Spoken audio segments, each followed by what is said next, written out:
সবাইকে প্রজেক্ট এইস এর জীববিজ্ঞান ক্লাসে তোমাদেরকে স্বাগতম। আজকে আমরা পড়ব জীববিজ্ঞান প্রথম পত্র অর্থাৎ উদ্ভিদ বিজ্ঞানের প্রথম চ্যাপ্টার কোষ ও এর গঠন। সো এর আগে আমরা এই চ্যাপ্টারের আরো কিছু ক্লাস করেছি। সেসব ক্লাসে আমরা কি পড়েছি? আমরা পড়েছি একটা কোষের গঠন কি রকম, কোষ কি, কোষে কি কি থাকে এবং সেই কোষের গঠনের মধ্যে যা যা আছে সেগুলোর কিছু কিছু আমরা ডিটেলস পড়েছি। যেমন আমরা অলরেডি কোষের যে প্রাচীর, কোষের আবরণ, এগুলো ডিটেলস পড়েছি। সাইটোপ্লাজমের কিছু কিছু অঙ্গাণু আমরা পড়েছি। সো মোটামুটি সাইটোপ্লাজমীয় অঙ্গাণু যা যা আছে তার মধ্যে ইম্পর্টেন্ট আমরা 80% পড়ে ফেলেছি। এর বাইরে আমাদের আর কিছু জিনিস সম্পর্কে জানতে হবে। এখান থেকে ছোট ছোট কোশ্চেন আসে প্লাস এমসিকিউ আসে। সো এই জিনিসগুলো আমাদেরকে একটু জানা লাগবে। আজকে আমরা সাইটোপ্লাজমীয় অঙ্গাণুগুলো বাকি যেগুলো আছে সেগুলো শেষ করে ফেলবো। আশা করছি তোমরা আগের ক্লাসগুলো করেছো এবং আগের ক্লাসে যেসব বিষয় পড়ানো হয়েছিল সেই টপিকগুলো তোমাদের এখন ক্লিয়ার একটা কনসেপ্ট আছে। আজকে আমরা পড়বো সাইটোপ্লাজমীয় অঙ্গাণুর মধ্যে প্রথমে আমরা যেটা পড়বো সেটা হচ্ছে সেন্ট্রিওল। সেন্ট্রিওল থেকে আমাদের দুইটা জিনিস শুরুতেই জানতে হবে। তো সেই দুইটা জিনিস কি? সেন্ট্রিওল থেকে প্রথমে দুইটা ইনফরমেশন জানতে হবে। সেন্ট্রিওল হচ্ছে স্বপ্রজননক্ষম। স্বপ্রজননক্ষম মানে কি? এটা নিজেই নিজের প্রতিরূপ তৈরি করতে পারে। একটা সেন্ট্রিওল থেকে আরেকটা সেন্ট্রিওল হতে পারে। এবং দুই নাম্বারটা হচ্ছে কি, এরা আবরণী বিহীন। তো দেখো, আমরা প্রথমেই যখন কোষের অঙ্গাণু পড়েছিলাম তখন সেইখানে আবরণী যুক্ত এবং আবরণী বিহীন কিছু অঙ্গাণু পড়েছে। আবরণী বিহীন অঙ্গাণুগুলো কি কি ছিল? প্রোমাইসেরা। তাহলে দেখো, এই সে মানে কি? সে হচ্ছে আমাদের এই সেন্ট্রিওল।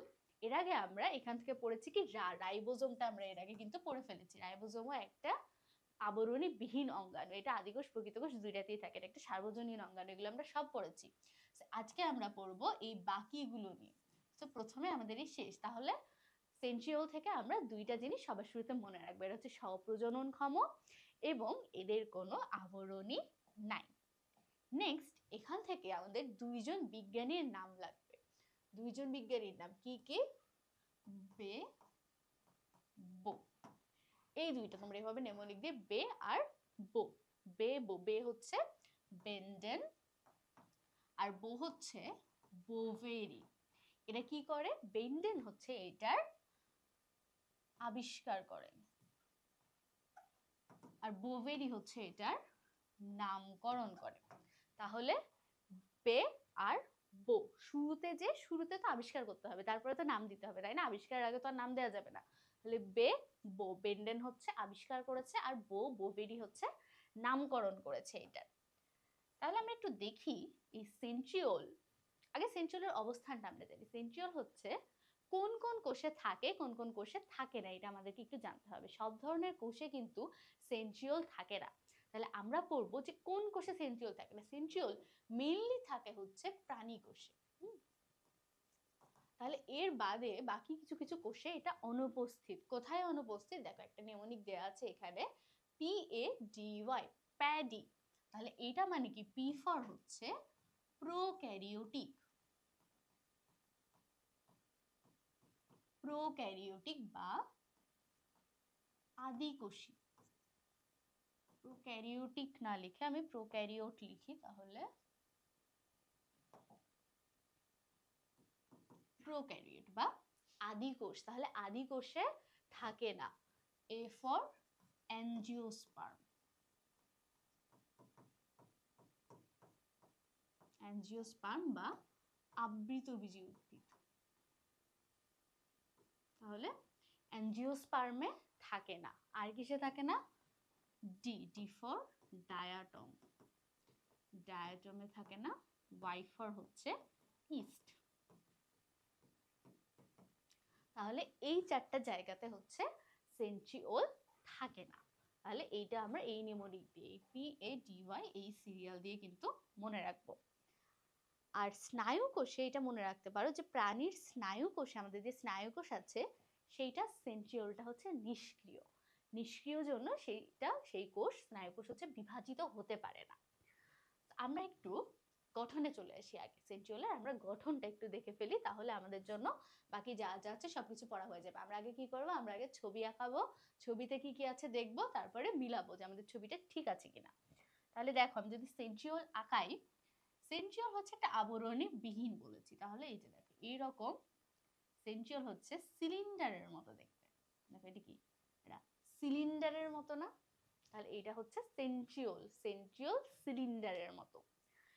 সেন্ট্রিওল কখনো এরকম একটা থাকে না, সেন্ট্রিওল সবসময় দুইটা একসাথে থাকে। আরেকটা দেখো তো আমি এদেরকে কিভাবে আঁকিয়েছি, আমি তো দুইটা পাশাপাশিও আঁকাইতে পারতাম, তাই না? আমি তো এইভাবে পাশাপাশি আঁকাইতে পারতাম, আমি তো পাশাপাশি আঁকাইনি দুইটা, কারণ এরা পাশাপাশি থাকে না। এটা কিভাবে থাকে জানো, একটা আরেকটার সাথে 90 ডিগ্রি কোণে থাকে। যেমন এটা যদি একটা সেন্ট্রিওল হয়, এইটার সাথে আরেকটা থাকবে সবসময় 90 ডিগ্রি কোণ, এই যে দুইটার মধ্যবর্তী কোণ হবে 90 ডিগ্রি। তাহলে দুইটা সেন্ট্রিওল সবসময় একসাথে থাকে। কিভাবে থাকে, একটা আরেকটার সাথে 90 ডিগ্রি অ্যাঙ্গেলে থাকে। যেহেতু এরা সব সময় দুইটা একসাথে থাকে, এই জন্য এদের আরেকটা নাম হচ্ছে ডিপ্লোজোম। ডিপ্লোজোম বা পুরোটাকে আমরা পরে হচ্ছে ডিপ্লোজোম বলবো। আমরা পুরো গঠনটাকে আসি, তাহলে কি বললাম, দুইটা সবসময় একসাথে থাকে, দুইটা থাকে জন্য ডিপ্লোজোম। তাহলে এই হচ্ছে সেন্ট্রিওল। সেন্ট্রিওলটাতে এইরকম কিছু দাগ দেখা যায়। এটা কি, এটা আমরা মাইক্রোস্কোপিক পড়বো যে এটা আসলে কি। এই যে দাগ দিচ্ছি, নালিকার মতো একটা নালীর মতো মতো দাগ দিচ্ছি, এটা আসলে কি সেটা আমরা পড়বো। এর চারপাশে কি থাকে, এর চারপাশে কিছু তরল পদার্থ থাকে, গাঢ় তরল পদার্থ থাকে। কিসের মতো, মাতৃকার মতো, যে মনে হচ্ছে এটা হচ্ছে তার মাতৃকা। তাহলে এই যে থাকে, এই মাতৃকাটাকে কি বলে, মাতৃকাটাকে বলে হচ্ছে সেন্ট্রোস্ফিয়ার। সেন্ট্রোস্ফিয়ার। তাহলে গঠন কি, গঠন হচ্ছে দুইটা সেন্ট্রিওল সবসময় একসাথে থাকবে, একটা আরেকটার সাথে 90 ডিগ্রি অ্যাঙ্গেলে থাকবে, এবং এদের চারপাশে একটা গাঢ় ঘন থকথকে তরল পদার্থের আবরণ থাকবে বা একটা লেয়ার থাকবে চারপাশে। এই যে সেন্ট্রোস্ফিয়ার আর সেন্ট্রিওল, এই দুইটাকেই একসাথে বলে হচ্ছে সেন্ট্রোজোম। সেন্ট্রোজোম, জোম মানে হচ্ছে দেহ।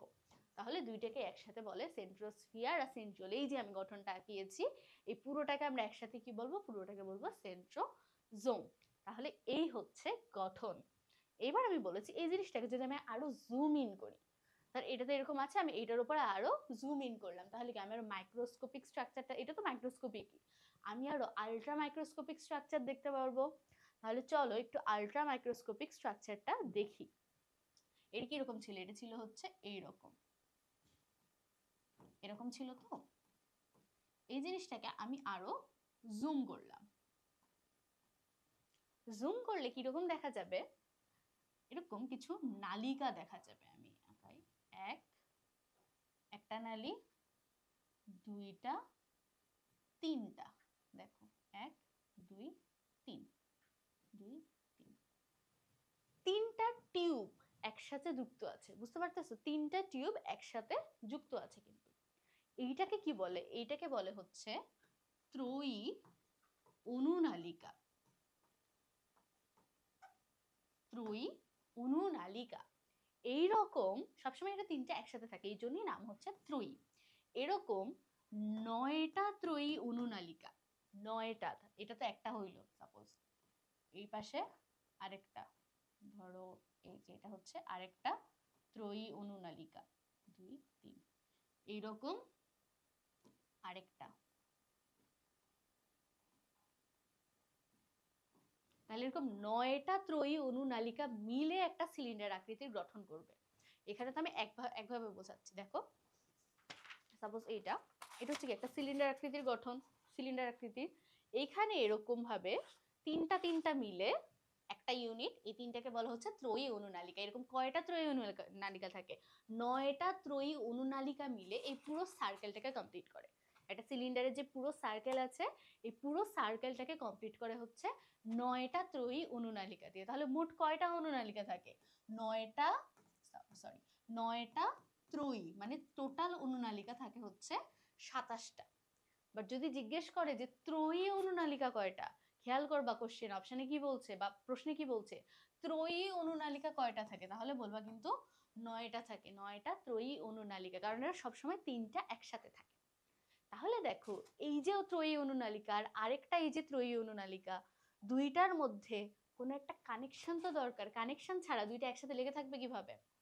তাহলে এদের মধ্যে কানেকশনটা হচ্ছে, এদের মধ্যে এই যেরকম কানেকশন থাকে, কানেকশনটাকে বলে হচ্ছে লিঙ্কার, লিঙ্কার বা যোজক। তাহলে বাইরে কি, বাইরে হচ্ছে সিলিন্ডারের একটা ওয়াল থাকে, এই সিলিন্ডার ওয়াল কি দিয়ে গঠিত, এটা হচ্ছে 3টা অনুনালিকা মিলে মিলে ত্রয়ী অনুনালিকা গঠন করে। এইরকম 9টা ত্রয়ী অনুনালিকা মিলে এই ফুল সার্কেল কমপ্লিট করে। আর এই 9টা ত্রয়ী অনুনালিকা একটা আরেকটার সাথে কি দিয়ে যুক্ত, একটা আরেকটার সাথে যোজক বা লিঙ্কার দিয়ে যুক্ত। তো এই হচ্ছে আমাদের, এই ছিল সেন্ট্রিওল। এই সেন্ট্রিওলকে আমরা জুম করে দেখে এই এই জিনিস পেলাম। ঠিক আছে, তোমরা বইয়ের ছবিটা একটু দেখবা, তাহলে দেখবা যে বুঝতে পারছো সব। দেখো এখানে কি লেখা, প্রাচীর। সেন্ট্রিওলে তাহলে কি থাকবে, বাইরে একটা প্রাচীর থাকবে। ট্রিপলেটস, ত্রয়ী অনুনালিকা মানেই হচ্ছে ট্রিপলেটস। এই ইংলিশ টার্মগুলো আমরা একটু মনে রাখবো। তাহলে ত্রয়ী অনুনালিকা বা ট্রিপলেটস, আর কি থাকে, লিঙ্কার বা যোজক। কতগুলো ত্রয়ী অনুনালিকা থাকে বলেছি, 9টা। এই হচ্ছে আমাদের সেন্ট্রিওলের গঠন। এইবার আমরা চলে আসি সেন্ট্রিওলের কাজ। আশা করি সেন্ট্রিওলের গঠনটা সবাই বুঝতে পেরেছো। ইজি, খুব কঠিন কিছু না। জাস্ট একটা সিলিন্ডার কল্পনা করো, সেই সিলিন্ডারের ওয়ালটা কি দিয়ে তৈরি হবে, ত্রয়ী অনুনালিকা দিয়ে তৈরি হবে। ত্রয়ী অনুনালিকা দিয়ে কি দিয়ে যুক্ত থাকবে, লিঙ্কার দিয়ে যুক্ত থাকবে, শেষ, আর কিছু নাই। এবার সেন্ট্রিওলের কাজ কি? সেন্ট্রিওলের কাজ আমরা একটা সবাই পড়ছি, এরা মাকুতন্তু গঠন করে। ক্লাস 9-10-এও আমরা এটা পড়ছি যে কোষ বিভাজনের সময় মাকুতন্তু গঠন করে। মাকু মানে হচ্ছে মাকুতন্তু বা স্পিন্ডল তন্তু। স্পিন্ডল তন্তু। মাকু জিনিসটা কি, এই যে মধ্যখানে চওড়া আর দুই পাশে চিকন হয়ে আসছে, সরু হয়ে আসছে, এই ধরনের গঠন, মধ্যখানে চওড়া দুই পাশে সরু, এই ধরনের গঠনকে বলা হয় মাকু আকৃতির বা স্পিন্ডল আকৃতির।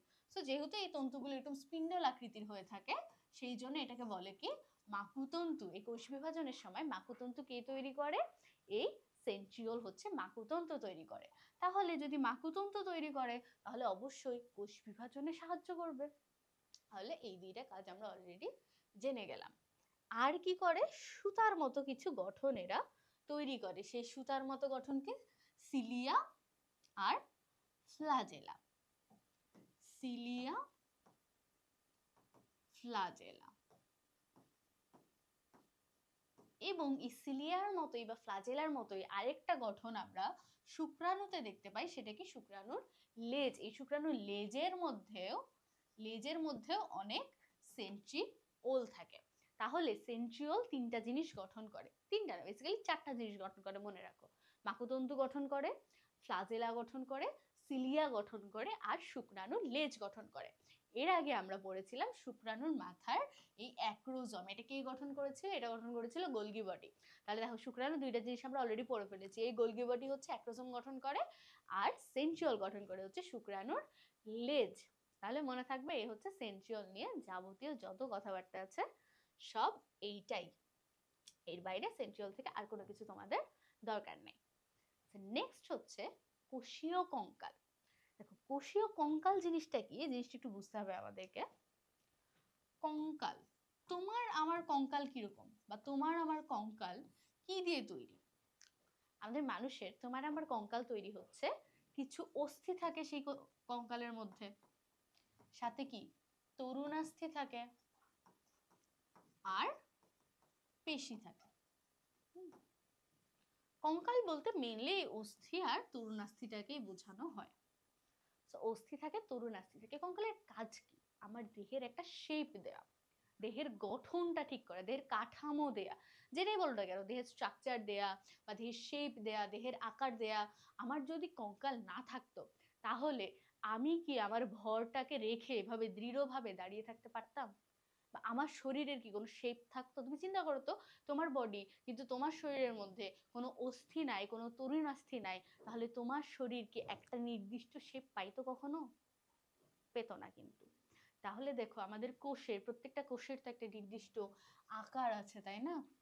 তাহলে এই আকারটা ধরে রাখে কে? নিশ্চয়ই কোষেরও কিছু কঙ্কাল আছে। তাহলে যেই পদার্থগুলো বা যেই অঙ্গাণু বা অর্গানেলি গুলো এই কোষের আকারটাকে ধরে রাখছে, কোষ যেরকম, সেই কোষ চারকোনা হোক, ডিম্বাকৃতির হোক, তারকাকার হোক, যেরকমই হোক, বাট সেই স্ট্রাকচারটাকে ধরে রেখেছে, কোলাপস হতে দিচ্ছে না, ভেঙে পড়তে দিচ্ছে না। তো এই জিনিসগুলোই হচ্ছে সাইটোস্কেলেটন। সাইট মানে হচ্ছে কোষ, স্কেলেটন মানে কঙ্কাল। তাহলে কি কোষীয় কঙ্কাল, যেটা কোষের গঠন দিচ্ছে। এখন কোষের গঠন তো আর আমাদের মতো এরকম অস্থি তরুণাস্থি দিয়ে হয় না, এটা হয় কিছু তন্তু দিয়ে।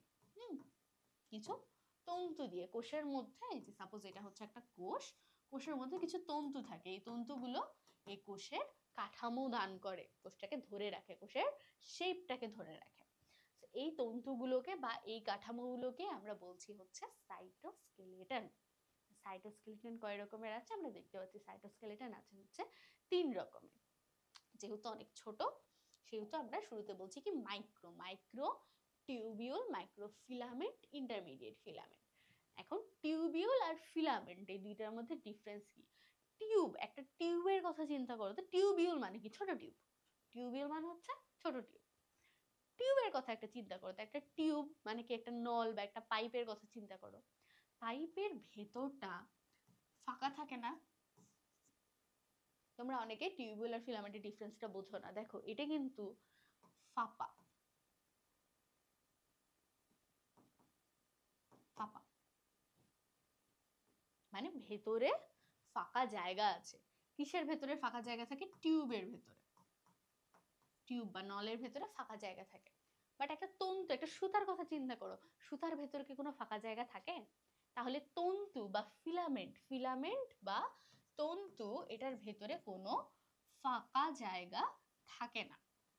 তাহলে এই হচ্ছে মাইক্রোটিউবিউল, মাইক্রোফিলামেন্ট। এবার আসো আমরা মাইক্রোটিউবিউল নিয়ে, টিউবিউলের গঠনটা একটু পড়ি। মাইক্রোটিউবিউলের গঠন হচ্ছে, এখান থেকে তোমার খুব বেশি সিকিউ এর জন্য, সিকিউ এর গ বা ঘ এর জন্য গঠন অতটা ইম্পর্টেন্ট না, এমসিকিউ এর জন্য শুধু লাগে। তাহলে কি লাগে? আসো মাইক্রোটিউবিউল। মাইক্রোটিউবিউল হচ্ছে প্রোটিন দিয়ে তৈরি। এটি কি বললাম? ভৌত গঠনটা হচ্ছে টিউবের মতো ভেতরে ফাঁকা জায়গা আছে। আমি এটা অনেক বড় করে দেখাচ্ছি, আসলে এগুলো অনেক ছোট ছোট, বুঝছো? খুবই মাইক্রোস্কোপিক। তাহলে প্রোটিন দিয়ে থাকে। এই প্রোটিনগুলো কিভাবে থাকে জানো? প্রোটিনগুলো দুই ধরনের প্রোটিন থাকে এখানে, alpha beta, alpha beta, alpha beta. তাহলে দেখো alpha beta, alpha beta, alpha beta, এই প্রান্তটা যদি আলফা হয়, alpha beta, alpha beta, alpha beta, এইরকম ভাবে এই আলফা বিটা পরপর সজ্জিত হয়ে এই মাইক্রোটিউবিউলটা গঠন করে। যেহেতু দুইটা প্রোটিন মিলে একটা একক তৈরি করেছে, দেখো এটা যদি আমি একক করতে যাই, তাহলে কি এই দুইটা মিলে একটা একক তৈরি করেছে না? তাহলে দুইটা মিলে যেহেতু করছে, সেহেতু এটাকে বলে ডাইমেরিক প্রোটিন। ডাইমেরিক প্রোটিন। তাহলে মাইক্রোটিউবিউল কি দিয়ে তৈরি? মাইক্রোটিউবিউল হচ্ছে আলফা বিটা ডাইমেরিক প্রোটিন দিয়ে তৈরি। এই ডাইমেরিক প্রোটিন সজ্জিত হয়ে মাইক্রোটিউবিউল গঠন করে। এখন এই মাইক্রোটিউবিউলের কাজটা আমাদের জানতে হবে। আমরা পড়েছিলাম যে সেন্ট্রিওল, সেন্ট্রিওলের সাথে কিছু মিল আছে, ওটা মাকুযন্ত্র গঠন করে, এখানেও মাকুযন্ত্র গঠনে এটা কিছুটা সাহায্য করে। বাট যে জিনিসটা তোমরা সবচাইতে বেশি ভুল করো, সেটা হচ্ছে এই সিলিয়া আর ফ্লাজেলা। সিলিয়া আর ফ্লাজেলা, দেখো সেন্ট্রিওল কি ছিল? সেন্ট্রিওলে বলেছিলাম এরা সিলিয়া আর ফ্লাজেলা গঠন করে। সিলিয়া, যদি একটা ফ্লাজেলা ধরি, এই ফ্লাজেলাটা গঠন করবে কে? গঠন করবে হচ্ছে সেন্ট্রিওল। কিন্তু এই ফ্লাজেলাটাকে তো নড়াচড়া করা লাগবে। ফ্লাজেলা বা সিলিয়া যেটাই বলো না কেন, এদের বৈশিষ্ট্য কি? যে এরা নড়াচড়া করে। তো এটাকে নড়াচড়া করাবে কে বা এটা চলন করবে কে? চলন, সিলিয়া ফ্লাজেলার চলনে সাহায্য করে মাইক্রোটিউবিউল। মাইক্রোটিউবিউল। সো এইটা কিন্তু কখনোই কখনোই ভুল করা যাবে না। সিলিয়া ফ্লাজেলা গঠনকে দেয়, গঠন দেয় আগেরটা সেন্ট্রিওল গঠন দেয়। আর চলনকে করে, চলন করে হচ্ছে মাইক্রো টিউবিউল। এই চলন থেকে আরেকটা জিনিস মনে রাখতে হবে যে কোষের ভেতরেও বিভিন্ন জিনিসপত্রের চলন বা পরিবহন এবং যোগাযোগ রক্ষাও কে করে? এই মাইক্রো টিউবিউলই করে। টিউবের ভেতর দিয়ে এক জায়গা থেকে আরেক জায়গায় চলে যায়। দেখো টিউবের কাজ কি? টিউবের কাজই হচ্ছে কোনো জিনিসকে তার ভেতর দিয়ে পরিবহন করানো। তাই তো টিউবের কাজই তো এটা। আমাদের পানি পাইপের কাজ কি? ভেতর দিয়ে পানি পরিবহন করানো। তো যে কোনো টিউবের কাজ হচ্ছে তার ভেতর দিয়ে সে পরিবহন করবে। তাহলে পরিবহনের মাধ্যমে কি এক জায়গা থেকে আরেক জায়গায় যোগাযোগ রক্ষা হবে। এই দুইটাও হচ্ছে মাইক্রো টিউবিউলের কাজ। যোগাযোগ রক্ষা, কোষের ভেতরে বিভিন্ন পদার্থের পরিবহন এবং যোগাযোগ রক্ষা করে আমাদের এই মাইক্রো টিউবিউল।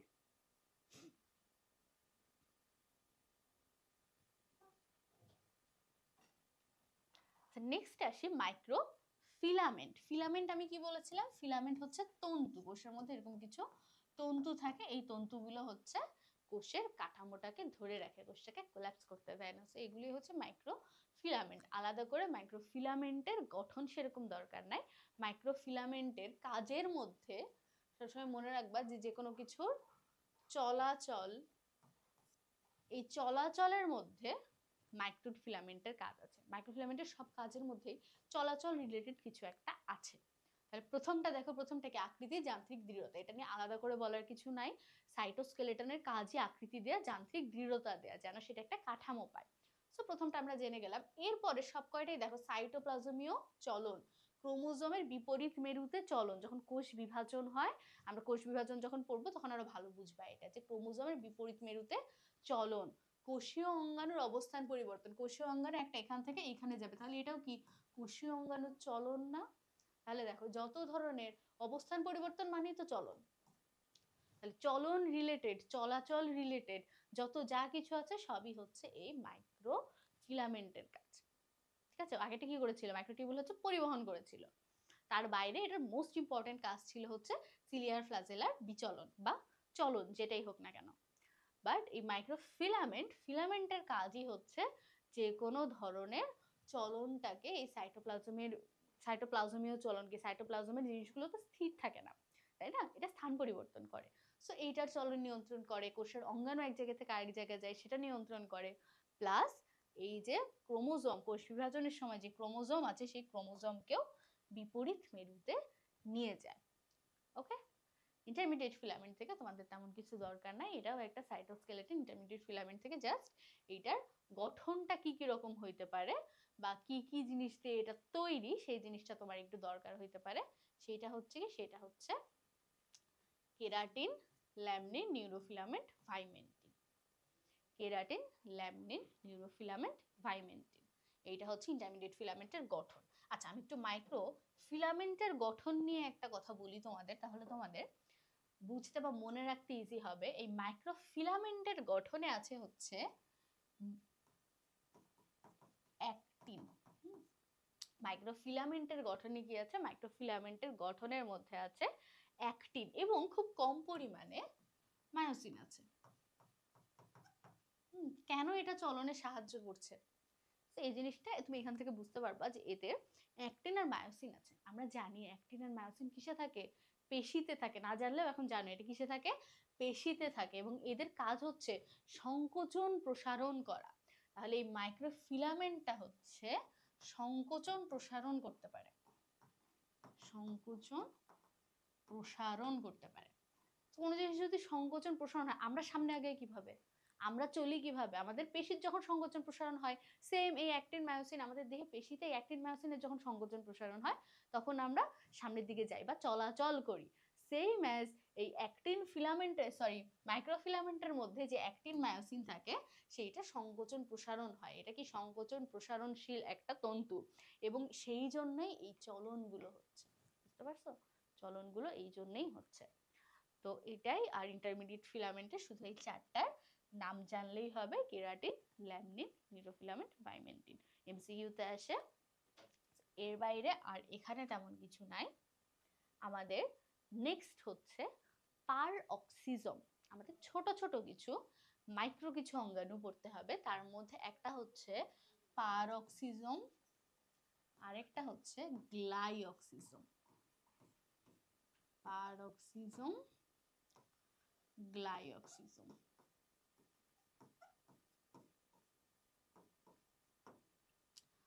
পারক্সিজমটা কি? পারক্সিজম হচ্ছে একটা আবরণ যুক্ত অঙ্গাণু, কিন্তু এটার আবরণ হচ্ছে এক ঝিল্লি বিশিষ্ট। আমরা বাকি যেগুলো পড়েছি সবই কিন্তু দ্বিস্তরী ঝিল্লি বিশিষ্ট।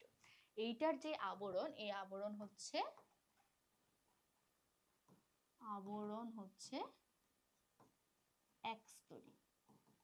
একস্তরী ঝিল্লি বিশিষ্ট আবরণ থাকে এই পার অক্সিজমে। আছে গ্লাইঅক্সিজমটা আমি আপাতত মুছে দেই, পরে আবার আসবো গ্লাইঅক্সিজমে।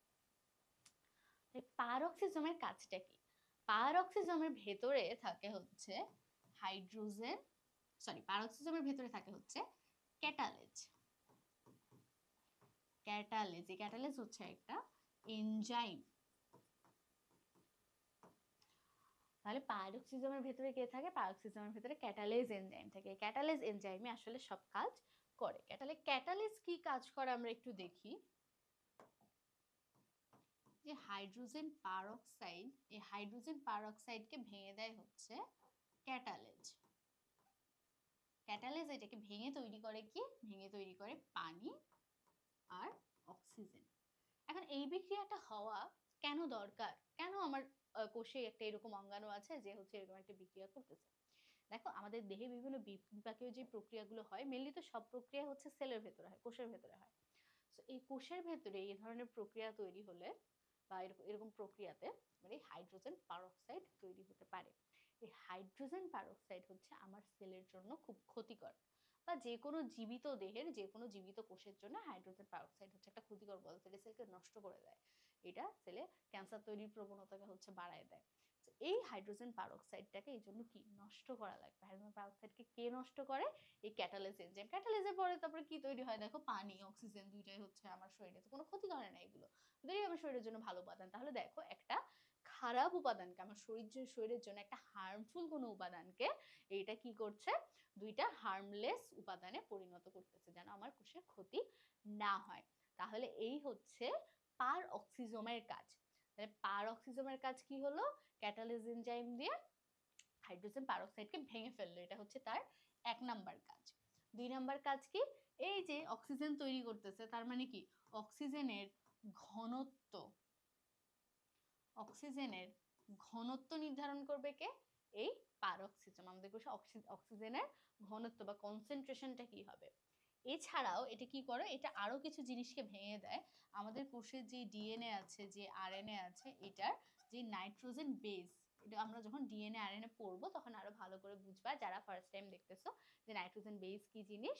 তো আপাতত এইটুকুই মনে রাখো, ডিএনএ আরএনএ এর একটা অংশ হচ্ছে সেখানে কিছু ক্ষারীয় পদার্থ থাকে, সেগুলোকে কি বলে? সেগুলোকে বলে হচ্ছে নাইট্রোজেন যুক্ত ক্ষারীয় পদার্থ বা নাইট্রোজেন ঘটিত ক্ষারীয় পদার্থ। এইগুলোর রিসাইক্লিং, পুনরুৎপাদন সবই করে হচ্ছে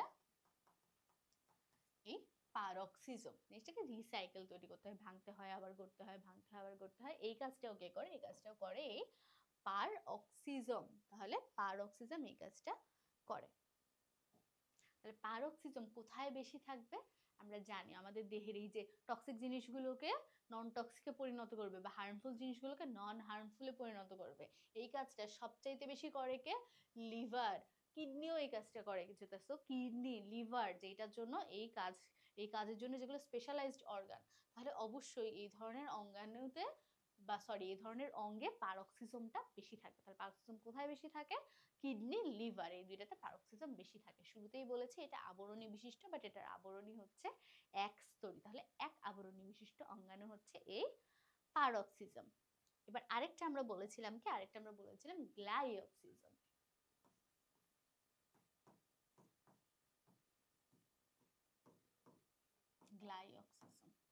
গ্লাইঅক্সিজম কি? গ্লাইঅক্সিজম কোথায় বেশি থাকে? যেগুলো লিপিড সঞ্চয়ী কোষ। লিপিড সঞ্চয়ী কোষ, এই লিপিড সঞ্চয়ী কোষে হচ্ছে থাকে গ্লাইঅক্সিজম। কেন থাকে? কারণ এটা চর্বি বা লিপিডের বিপাক করে। চর্বি বা লিপিডের বিপাক করার জন্য এটা লিপিড সঞ্চয়ী কোষে বেশি থাকে। এই হচ্ছে টুকটাক ছোটখাটো দুই একটা অঙ্গাণু, এগুলো নিয়ে আমরা জানলাম। এখন আরেকটা ছোট্ট টপিক আছে, সেটা হচ্ছে কি কোষ গহ্বর। আমরা সবই পড়ছি, একটা সেল আমরা যখন আঁকিয়েছিলাম সেই সেলের মধ্যে যা যা ছিল আমরা মোস্টলি সবই পড়ে ফেলছিলাম। এরকম তো আমরা একটা কোষ আঁকিয়েছিলাম, রাইট? আমাদের কোষটা তো এরকমই ছিল। যাই হোক, তার মধ্যে আমরা অনেক বড় একটা কোষ গহ্বর কিন্তু আঁকিয়েছিলাম।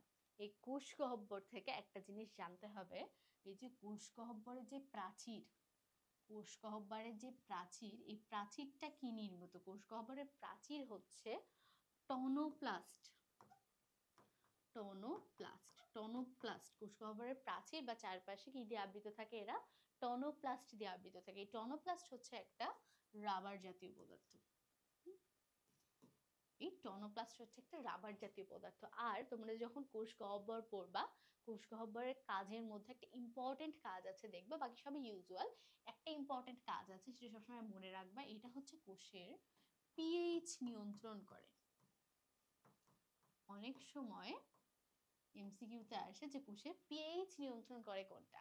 তো তোমরা এটা হুট করে মাথায় নিয়ে আসতে পারো না, অনেক কিছু অপশনে থাকে, গোলায় যায়, মনে হয় কোনটা ছেড়ে কোনটা হবে। তাহলে এই কোষ গহ্বর এটা কিন্তু কোষের পিএইচ নিয়ন্ত্রণ করে। কোষ গহ্বর থেকে এই দুইটা কথা মনে রাখলেই হবে। আমরা কিন্তু কোষের যাবতীয় সাইটোপ্লাজমীয় অঙ্গাণু, যা যা অঙ্গাণু দরকার আমরা সবই পড়ে ফেলেছি।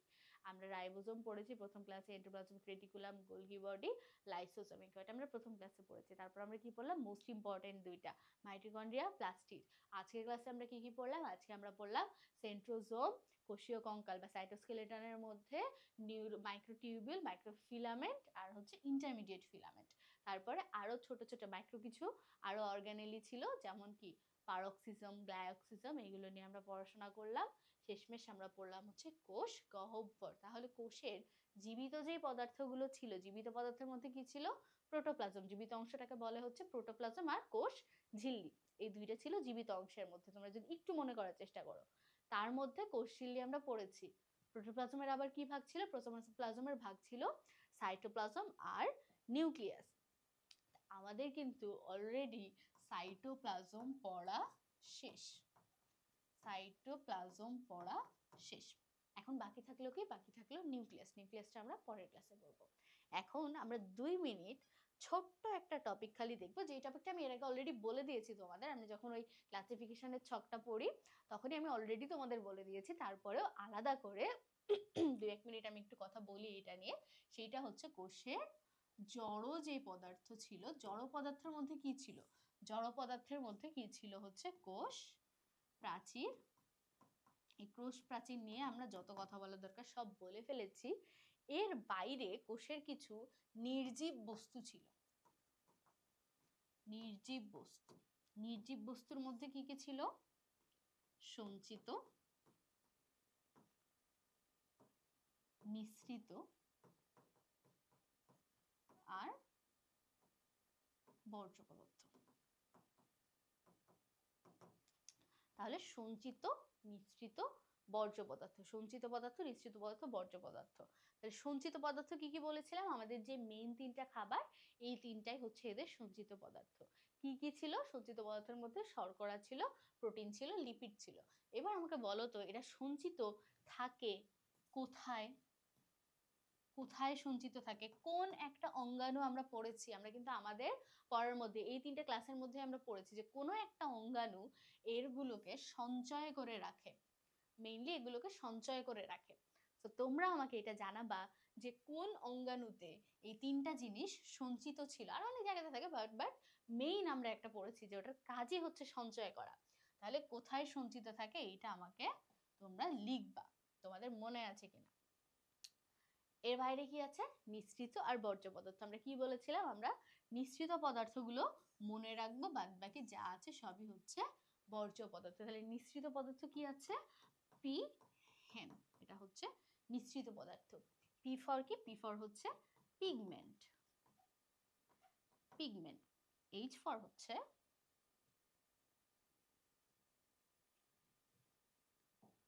P for pigment, H for hormone,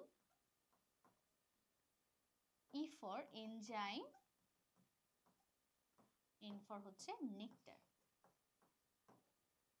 তাহলে পিগমেন্ট, হরমোন, এনজাইম, নেকটার, এই তিনটা হচ্ছে কি মিশ্রিত পদার্থ। কোশ্চেন আসবে কোনটি কোষস্থ বা কোষের মিশ্রিত পদার্থ নয়, তখন তোমরা এই তিনটার বাইরে যা যা থাকবে সেটাই দিবা। এই তিনটার বাইরে যা যা থাকবে সেটাই দিবা। কোষের কিছু নির্জীব পদার্থগুলো কোষে ক্রিস্টাল হিসেবে জমা হয়ে থাকে। কোষে কি থাকে? ক্রিস্টাল হিসেবে জমা হয়ে থাকে। নির্জীব পদার্থ বা বর্জ্য পদার্থগুলো কোষে ক্রিস্টাল হিসেবে জমা থাকে। এখান থেকে তোমাদের দুইটা একটা ওয়ার্ড শুধুমাত্র এমসিকিউ এর জন্য দরকার। প্রধান ক্রিস্টাল কি? প্রধান ক্রিস্টাল কি?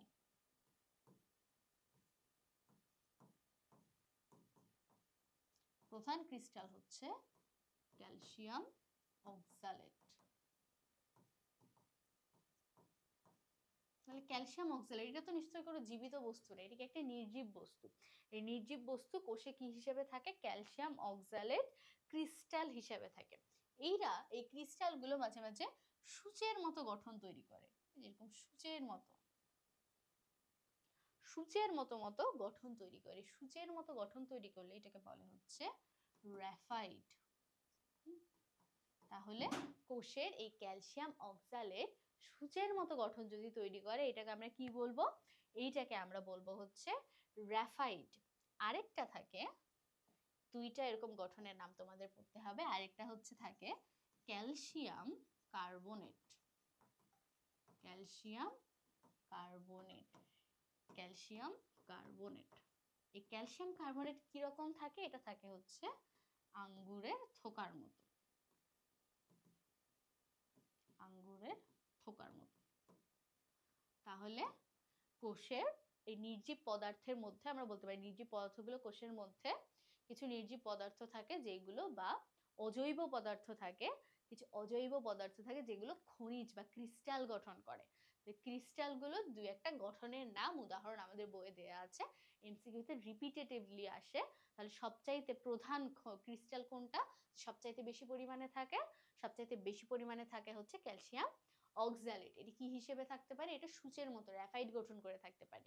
আরেকটা কি আছে? ওই ক্যালসিয়ামেরই আরেকটা ক্রিস্টাল, সেটা কি ক্যালসিয়াম কার্বনেট। এই ক্যালসিয়াম কার্বনেট কিভাবে থাকে? আঙ্গুরের থোকার মতো থাকে। সো এই হচ্ছে আমাদের কোষের নির্জীব পদার্থ নিয়ে কথাবার্তা। তাহলে দেখো, আমরা কোষের ওই ছকটা যদি চোখ বন্ধ করে চিন্তা করে, বা এখন যদি বই উল্টা একটু দেখো ওই ছকটার মধ্যে, তাহলে নিউক্লিয়াসের পার্টটা বাদ দিয়ে বাকি সবকিছু কিন্তু আমাদের পড়া হয়ে গেছে। এখন নিউক্লিয়াস থেকে অনেক পড়াশোনা আছে, নেক্সট ক্লাসে আমরা সেইগুলো শুরু করব। তো তোমরা আজকে তোমাদের সেরকম কিন্তু কোনো বাড়ির ক্লাস দেওয়া হয়নি। আমি একটা কোশ্চেন করেছিলাম যে কোথায় হচ্ছে এগুলো সঞ্চিত থাকে। তো তোমরা এটার আনসার দিবা যে কোথায় সঞ্চিত থাকে। না পারলেও অ্যাটলিস্ট, মনে না পড়লেও যার যেটা মনে হচ্ছে সেটা বলবা, ট্রাই করবা অ্যাটলিস্ট। আর যেটা ভুল করে না মানুষ, সেটা সবচেয়ে বেশি মনে থাকে। তো ভুল করার ভয় না পেয়ে সবাই আনসার দিবা। নেক্সট ক্লাসে আমরা নিউক্লিয়াস বা বাকি যে টপিকগুলো আছে সেগুলো পড়বো। আজকে এই পর্যন্ত। আজকে ক্লাসে যদি কোনো সমস্যা থাকে তাহলে কমেন্ট বক্সে বা গ্রুপে তোমরা জানাতে পারো। তো আর নেক্সট ক্লাস পর্যন্ত তোমরা সবাই ভালো থাকো। ইনশাআল্লাহ আমাদের পরবর্তী ক্লাসে আবার দেখা হবে। তো আজকে আল্লাহ হাফেজ সবাইকে।